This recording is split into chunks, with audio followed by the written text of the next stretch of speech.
j'ai comparé la vie à ces 3 plantes. Je pense que dans la vie, on a planté des graines, il y en a qui vont devenir de l'herbe. Et c'est super, ça fait de la belle nature, c'est cool, c'est super pour la vision. Et il y a des personnes aussi qui vont devenir cette rose ou cet arbre. Et pourquoi cette rose? C'est parce que cette rose, il y a un monsieur que j'apprécie beaucoup, qui s'appelle Jean d'Ormesson, je ne sais pas si quelqu'un le connaît ici. Oui. Voilà. Qui disait, on apprécie la rose pour sa beauté et pour ses épines. Et je pense que dans la vie, on a le choix. Soit on devient cette herbe, métro, boulot, dodo, acheter une maison, acheter une voiture et ensuite rentrer chez soi et mourir un jour. Ou soit on a le choix de devenir cette rose qui a des épines, où ça va être difficile. Il y a des bas, il y a des hauts, et au final, cette rose va dégager une certaine odeur, une certaine couleur, une certaine beauté. La rose, d'ailleurs, c'est le symbole de l'amour, de la vie, où vous mettez le symbole que vous voulez derrière. Mais pour moi, c'est une belle métaphore de la vie. Et pour ceux qui sont encore plus ambitieux, ils vont devenir cet arbre. Vous pouvez devenir aussi un rosier, bien sûr, mais devenir cet arbre qui fait sortir des fruits, qui va creuser en profondeur. Parce que la différence entre cet arbre et l'herbe, c'est que l'arbre va en profondeur. Ses racines sont en profondeur, son tronc va se construire, des branches vont se construire. Tout à l'heure, Ibrahima parlait de multipotentiel, de faire plusieurs choses. Ben pour moi, c'est pareil. L'arbre, il est puissant, pourquoi? Parce qu'il y a différentes branches. Et ces différentes branches vont avoir des feuilles qui vont aller dans le sol et qui vont se nourrir. Et ensuite, derrière, il y aura ce fruit qui va nourrir les oiseaux, l'être humain. Et voilà. Donc ça, c'était les métaphores que j'ai pu faire en observant la vie, et donc ça me crée le sourire. Ensuite, bouquet de fleurs. Qu'est-ce que je vais sortir encore dans les accessoires? Ouh. Alors, je vous ai parlé tout à l'heure de l'herbe. C'est super, c'est joli, c'est pas vraiment de l'herbe, mais on va dire que c'est de l'herbe. C'est joli, ça pousse dans la terre, ça respire, ça crée de la nature, c'est mieux que j'ai plus le mot, oui, du BTP, vous m'avez compris quoi, du béton, c'est mieux la nature. Et vous avez d'autres types de plantes, donc ça c'est un autre être humain, ça c'est un autre être humain, ça c'est un autre être humain, qui a décidé de devenir autre chose que de l'herbe. Bon, j'ai pas pu ramener un arbre parce que c'est trop lourd. Mais ce qui est magique dans cette métaphore, c'est que si vous assemblez toutes les plantes, ça fait un bouquet de fleurs.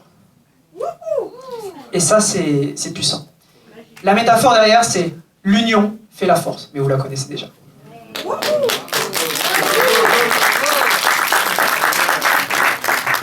Alors, je vais arrêter les métaphores. Je vais partager 3 clés concrètes qui m'ont permis de...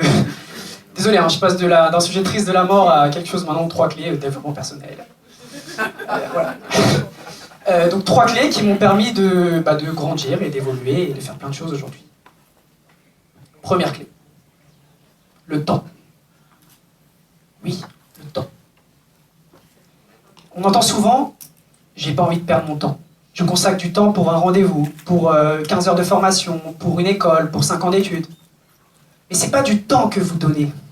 Mais vraiment, c'est pas du temps, c'est de la vie. Parce que oui, dans la vie, on a 82 ans d'espérance de vie, 30 000 jours, à peu près. Demain, c'est une nouvelle journée, dans 7 jours, c'est 7 jours en moins. Donc quand vous consacrez 2 heures à quelqu'un, ou 2 heures dans une formation, 2 heures dans un livre, choisissez bien le temps. Parce que c'est de la vie que vous donnez, que vous n'allez jamais récupérer. Quand j'ai compris ce concept de temps, ça a changé ma vie. Parce que je me suis dit, maintenant, demain, je me réveille, qu'est-ce que je fais de mon temps? Bien sûr, on travaille, on a peut-être une entreprise, on est peut-être salarié. On n'échange pas son temps contre de l'argent.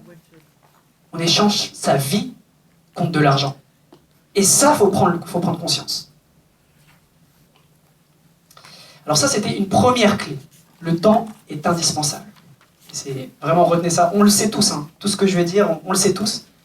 Mais je vous garantis que dans la pratique, très peu de gens le font.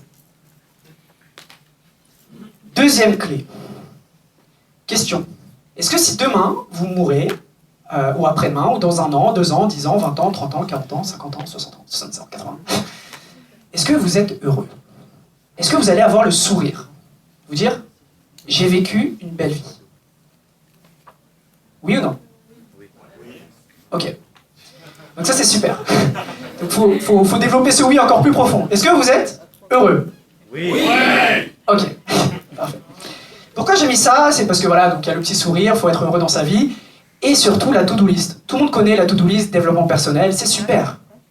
Tout le monde connaît ça, je pense, de faire des objectifs au 1er janvier. Voilà, je veux maigrir, je veux monter ma boîte, je veux faire ça.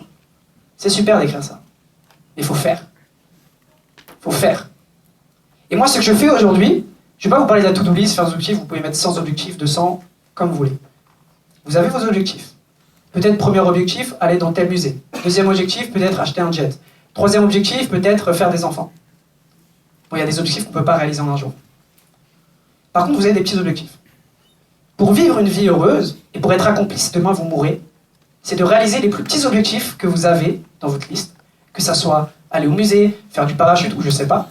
Faites-le, un par jour ou un par semaine. Et comme ça, vous allez être heureux si demain vous mourrez, parce que la vie c'est comme un moustique, je l'ai dit dans une autre conférence. Le moustique, il vous fait chier, vous l'écrasez. Et le moustique, du jour au lendemain, il s'attend pas à mourir. Et c'est comme ça. Donc voilà, faites, faites et faites. Troisième clé.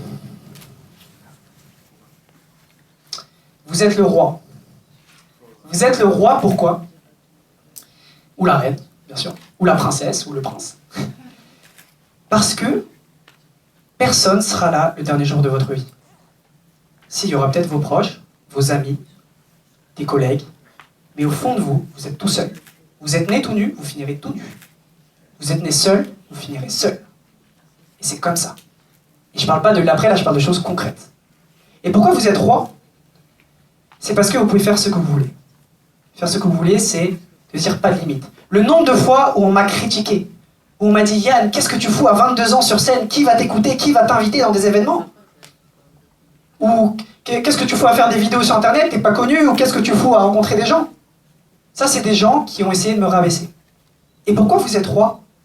C'est parce que ces personnes-là, c'est des murmures. J'avais une citation, quelqu'un qui a mis sur mon Facebook, c'est très marrant. C'est « N'écoutez pas les cris des hyènes, vous êtes un lion. » Et ça, c'est important. Donc, devenez le roi de votre vie.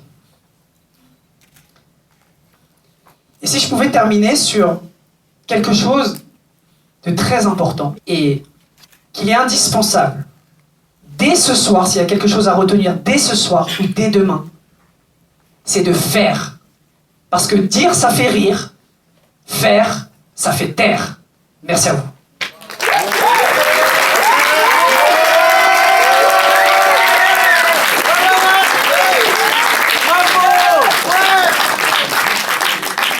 Merci Yann.